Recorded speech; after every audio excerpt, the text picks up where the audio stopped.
This might well be the coolest motocross event you've never heard of.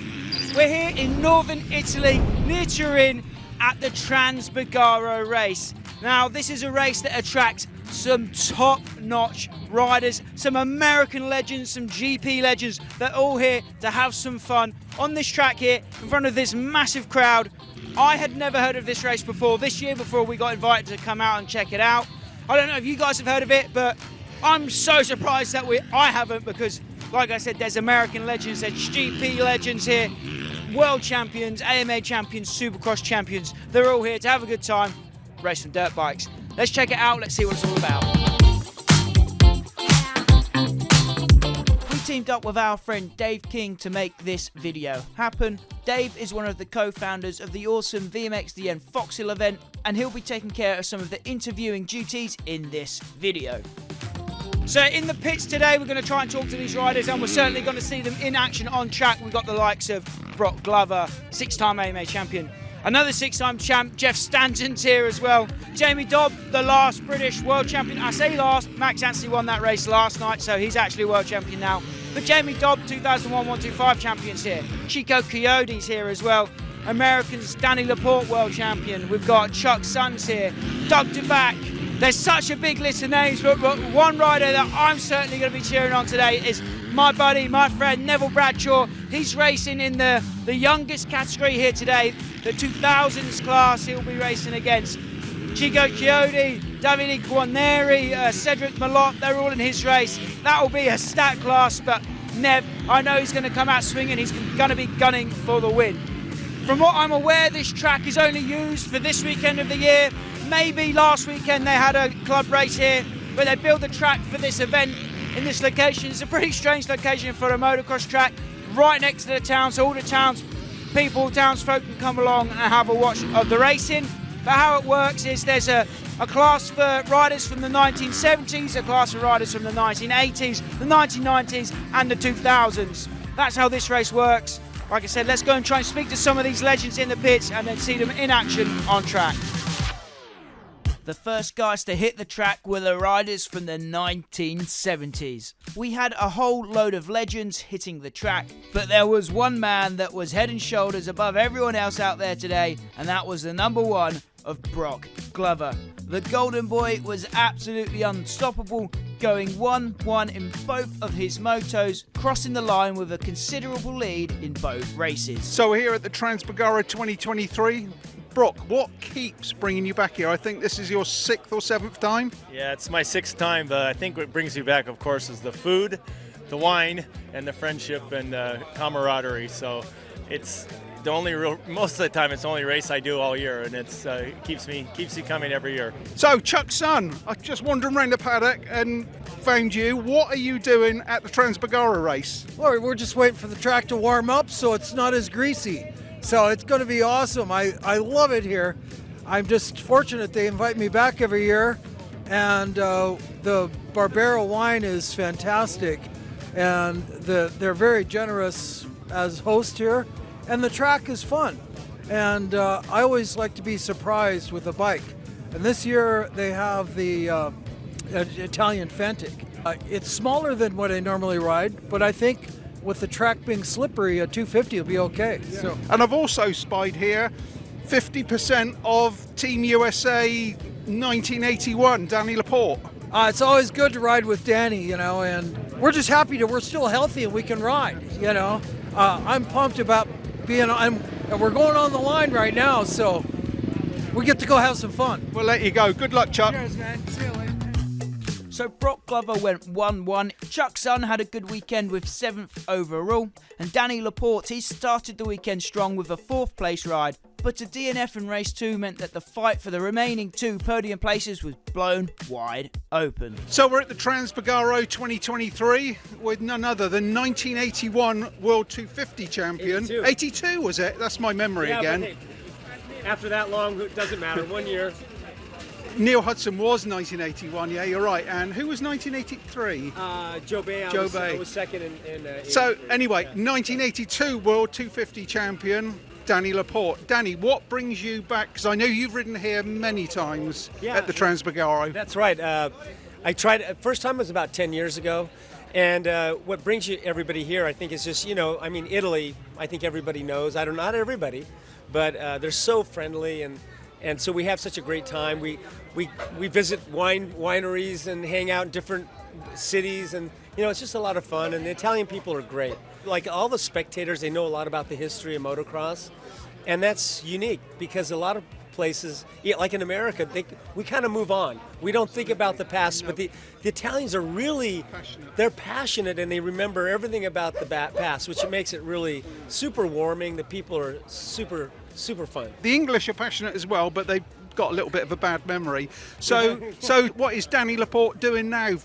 30 odd years later from winning a title, 40 years. Yeah, well, I've done, after my motocross career, I started racing rallies in Africa.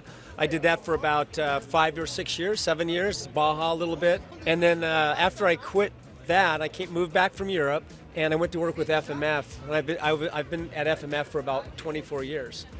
And so I retired last year. So now I'm just have more time to do these kind of events. And I don't know, I'll see. I enjoy it. And now I can get in shape a little bit more. When you're working all the time, it's tough to just come home at night and then have to, train and everything again. So excellent. Well, wish you all the best of luck today, Danny. Yeah, thank you. Thank you. Back at home, I still see you on the TV at all of the outdoor races. What you still work for Dunlop? Yeah, I do. It's been 22 years with Dunlop, and I go to pretty much every single pro race in the United States, and then do a few other races. I was at the Motocross of Nations this year too in France, and then when I get a little bit of time off, then I come do something like this and back to work. And Anaheim Supercross is coming soon. So Danny, were you the first American to win a world title in '82? Because there was you and Brad. Brad was 500, you were 250. I cannot remember who won it first. No, Brad for sure. Yeah, I was. But it's really funny because Brad is even come to me. He goes, it was getting close, and I was watching you every week. So Brad is like, I put fire under his ass, because he had been there for 8 or 9 years every week, and he saw I was getting closer and closer. And I think it really pushed him across the finish line. And I said, well, thanks. You got to thank me for that, Brad. It's like, yeah, because back then the 500s and the 250s were not at the same event. They were different weekends at different venues. Yeah, it was the final race was at Luxembourg, and mine was in Vimmerby 2 weekends later. Yeah. So anyway. Fantastic. Yeah, I never got a bonus from Brad or anything for that, but you heard it here. So we already know that Broc Glover took the win here in this class. Second place was the number 5 of Mark Velkeniers with 2 second places. And Luciano Pico here, number 6, was 3rd overall with 2 third place rides. So next up hitting the track are the legends from the 1980s. In this class, we're looking at the likes of Doug Dubach, Mickey Diamond, who's a super nice guy, by the way, and Kurt Ljungqvist. They'll all be banging bars in this one. As we climb up through the decades, the racing only gets more intense and the battles so much fiercer.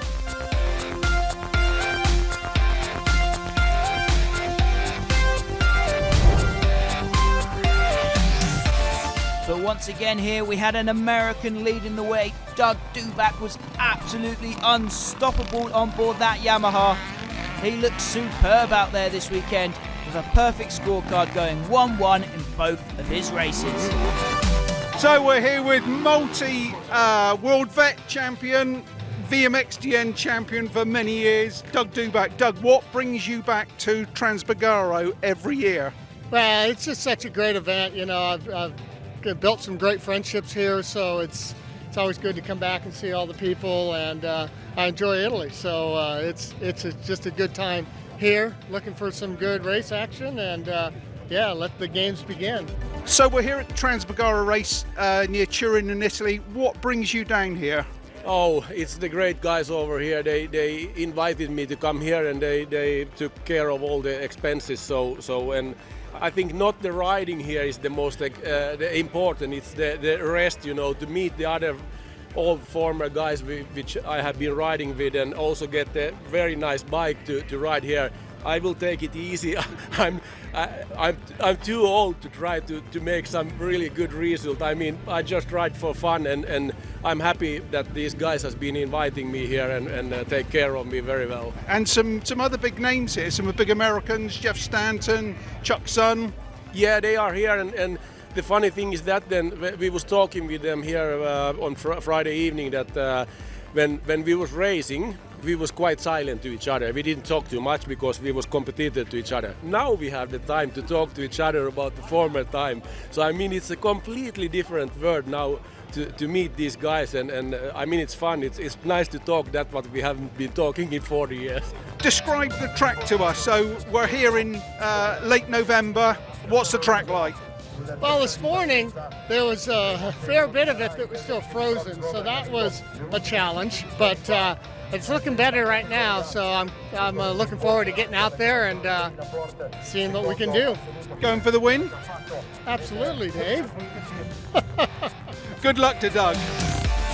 Like I said, the racing was so much more intense in this one. Mickey Diamond was strong all weekend long out there. He came home with 8th position overall. Kurt Ljungqvist, he was 6th position at the end of the weekend. Paolo Caramelino here, the number 2 machine. He was 3rd place overall at the end of the weekend. And Carlo Rotella was 2nd overall. But like I said, the man of the moment in the 1980s category was Doug Dubach on the number 12 Yamaha. He romped it home to take the win in both of the races. An awesome ride for Doug.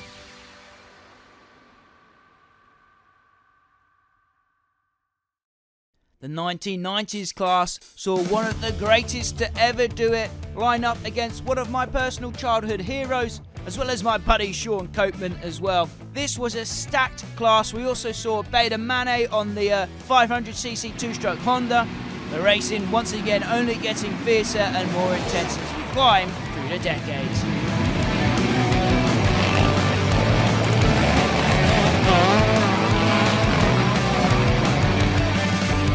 Okay, so we're here in northern Italy at the Transborgaro race, and I found the 2001 125 world champion Jamie Dobb. Jamie, we don't see you ride racing particularly too often these days. What is it about this event that brings you over? I've been riding a lot more this year just for fun and really enjoying it. But I did come to the race last year, and it's a great event. They put on a fantastic time for us while we're here, and it's just nice to get away and, like I say, do a little bit of racing, and I'm enjoying it. So we're down at the Transborgaro race in Italy, a very historic race with none other than 5 times? Come on, 6 times. 6 times. Instagram. Come on, dude. I'm allowed to have a mistake. I'm getting old. AMA American champion Jeff Stanton. Jeff, what brings you to the Transborgaro race? I know you've been before. What brings you back? We just enjoy it. My wife and I come over for a week and stay in Torino. The city's beautiful, the country's beautiful, and the bonus is we get to ride dirt bikes. So the way this event is set up, it's a little bit different. All of you riders are kind of put into your eras, so 70s, 80s, 90s, 2000s. Who have you been racing against this weekend? I've been with Jeff Stanton and Dinny and Beta Maneh.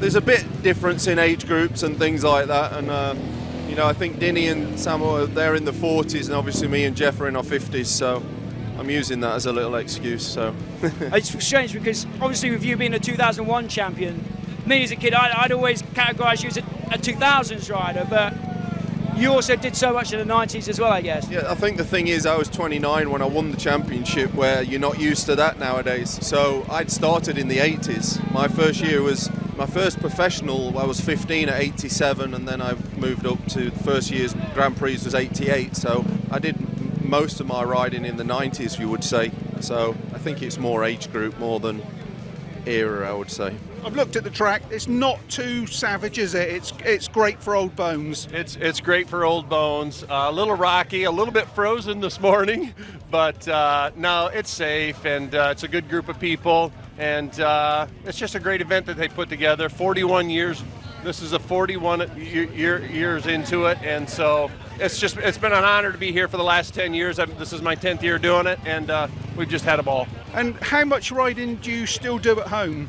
I still do a lot of riding, motocross bikes, adventure bikes, more adventure bikes with my adventure business, but I still ride quite often. So if anybody wants to go to Jeff Stanton. Adventures. Jeff Stanton Adventures. Come ride with me in Michigan, Northern Michigan. We're riding Triumph Tiger 900s, and look us up at jeffstantonadventures.com.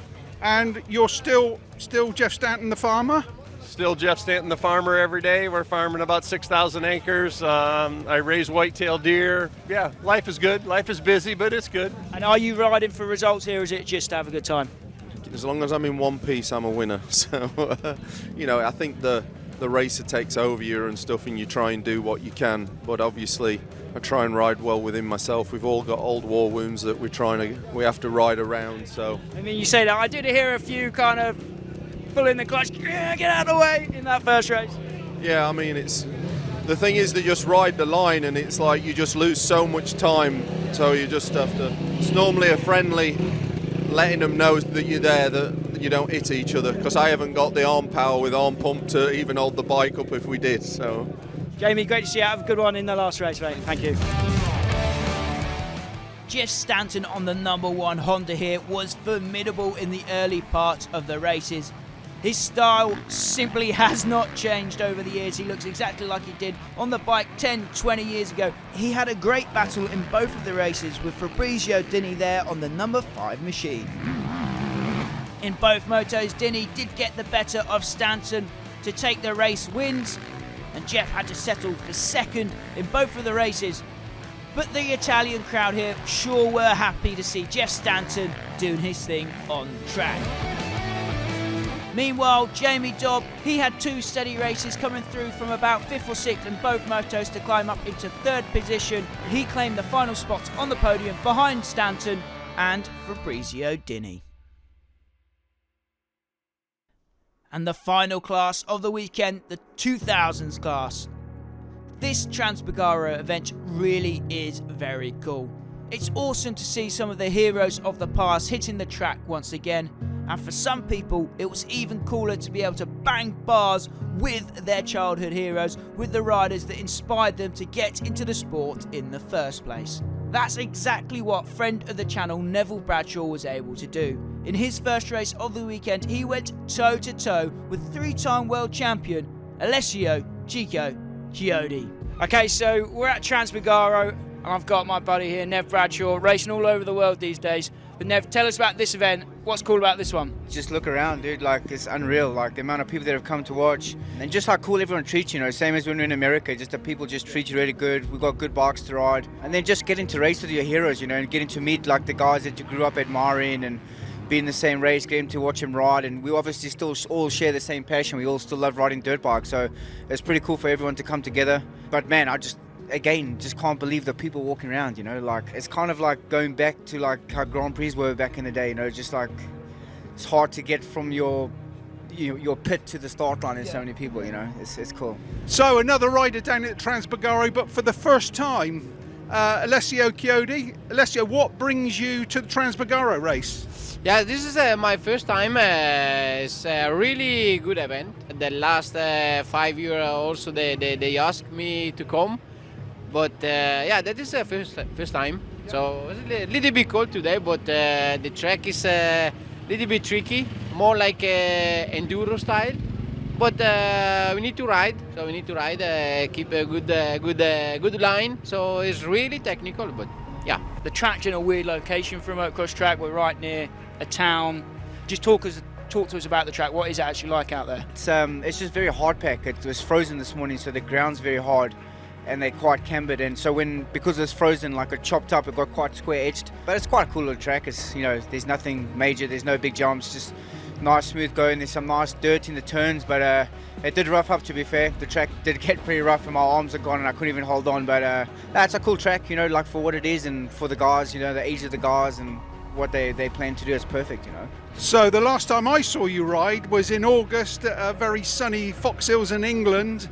How do you like riding? Because it's like pretty cold today. It's almost freezing. How do you get yourself psyched up to go out there and race on a cold day like today? Yeah, I put a 2 shirt, hand guard, and a special glove. But the warm is coming out now. So for sure for the races they change. But that is Italy in the winter. It's really cold, especially close to Turin in the north. Snow in the mountain. It's a really good picture to see and be fun. Today you're riding, this is a brand new bike? Yes, this is a 23 bike. How does that compare to that YZ250 you rode at Fox Hills? Yeah, it's a complete different, but also engine two-stroke is to compare with this is a lot of different, but both is a really good bike. Will we possibly see you back at Fox Hills for 2024? Why not? Why not? It's long, but I need to organize everything with Yamaha, and it's in the plan. It's in the plan. Just tell us about that first race. I mean, I was buzzing for you. The first half especially, battling with three-time world champ Chicco Chiodi, that must be pretty cool for you. Yeah, no, it's awesome. You know, obviously we watched Chico ride at Fox Hills, and I've watched him his whole career. You know, like I'm a big 125 guys, you know, and he was three-time 125 world champion. He's just a cool dude, and I knew from practice, like the bike I've got, and it's an awesome bike, but the suspension is like super stiff. So I knew my time was limited, how fast I can go for how long.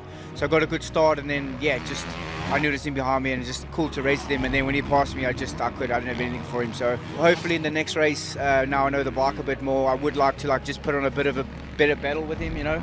He's just a cool dude and he races clean and stuff, so it'll be cool also for the fans to make like a bit of a race of it. So hopefully if the arms can settle down, but yeah, no, it's surreal to be racing with Chico, you know, like it's pretty sick. There's some big names from America here today. Who would you say is the main competition in your race? I don't know exactly because I race in a 2000 class. My age is 19, so all the other people normally I use riding Jamie's in 90, and I see many good friends also here. Yeah, so you could have some young riders in with you. Yeah, they look me and they say, "Oh, Kiko is young," but I'm not young, so I'm old. Good luck. Other than Chico and the guys in your race, who's been your favourite rider to actually see in action today? Meeting Danny LaPorte and Jeff Stanton has been awesome, you know, like obviously you hear of them, you hear us growing up and stuff, but then meeting them and seeing just what cool dudes they are, you know, like just down to earth people, genuine human beings that were once, you know, like 1 or 2% of the motocross population, how good they were, you know, and they just normal people. So I think that's really cool, very humbling. I just seen everyone just walk around and speak to everyone, you know, like Marco Melandri, like MotoGP riders, just hanging out to the fans and speaking to people. I think that's what brings the people out, you know. You couldn't go to a MotoGP race and just go hang with someone, you know. So it's pretty cool what these guys are doing, and it seems to be happening all over the world now, you know. England's big, Italy's big. America's getting into it, so it seems to be, you know, going all over the place. Nev, good luck in the second one. Let's get that W. So these are the youngest riders here this weekend at Transborgaro. Some of these guys are still racing pretty regularly, so you can expect the action to be fierce and the bar banging intense. As well as Bradshaw and Chiodi, we've also got to look out for the number one machine. Here he is, that's the Latvian giant, Loris Freibergs. He was awesome out there all weekend long. And another man to watch out for is the number 39 former GP ace on the two-stroke, Davide Guarneri. Try to stay awake. These walls you can't escape. In the first moto, Neville Bradshaw took a big hole shot, leading the way ahead of his childhood hero, Alessio Chicco, three-time world champ. They had a great battle through the first half of the race, with the crowd really getting into this one. Eventually though, the number 121 was able to get the better of the number 6 of Neville Bradshaw. Chiodi ran away with the race win in the first moto. The second moto wasn't such a hot start for Bradshaw. He had a hard fight on his hands in this one to climb back through the ranks. Meanwhile, at the front, Alessio Chiodi had his hands full in race number 2, as the two-stroke hero Davide Guarneri was hot on his heels. It was an awesome race between these two Italian legends. Guarneri was slowly but surely closing down the Italian legend, three-time world champ, and he did get the better of him to move into the race lead eventually. So Guarneri was running away with things. Meanwhile, Bradshaw was able to climb up into 5th place. He went 4-5 on the weekend for 4th overall. Loris Freibergs had a scorecard of 3-4 for 3rd overall. Chiodi was 2nd overall, but the winner was Davide Guarneri, doing it for Team Two Strokes. For the ones that fear the dark, you better run out of here. Bet you can look the other way. Yeah. As always, Anyways guys, thanks for watching. I hope you enjoyed this video. A big thanks goes to Dave King and Cristiano in Italy for helping make this video possible. Here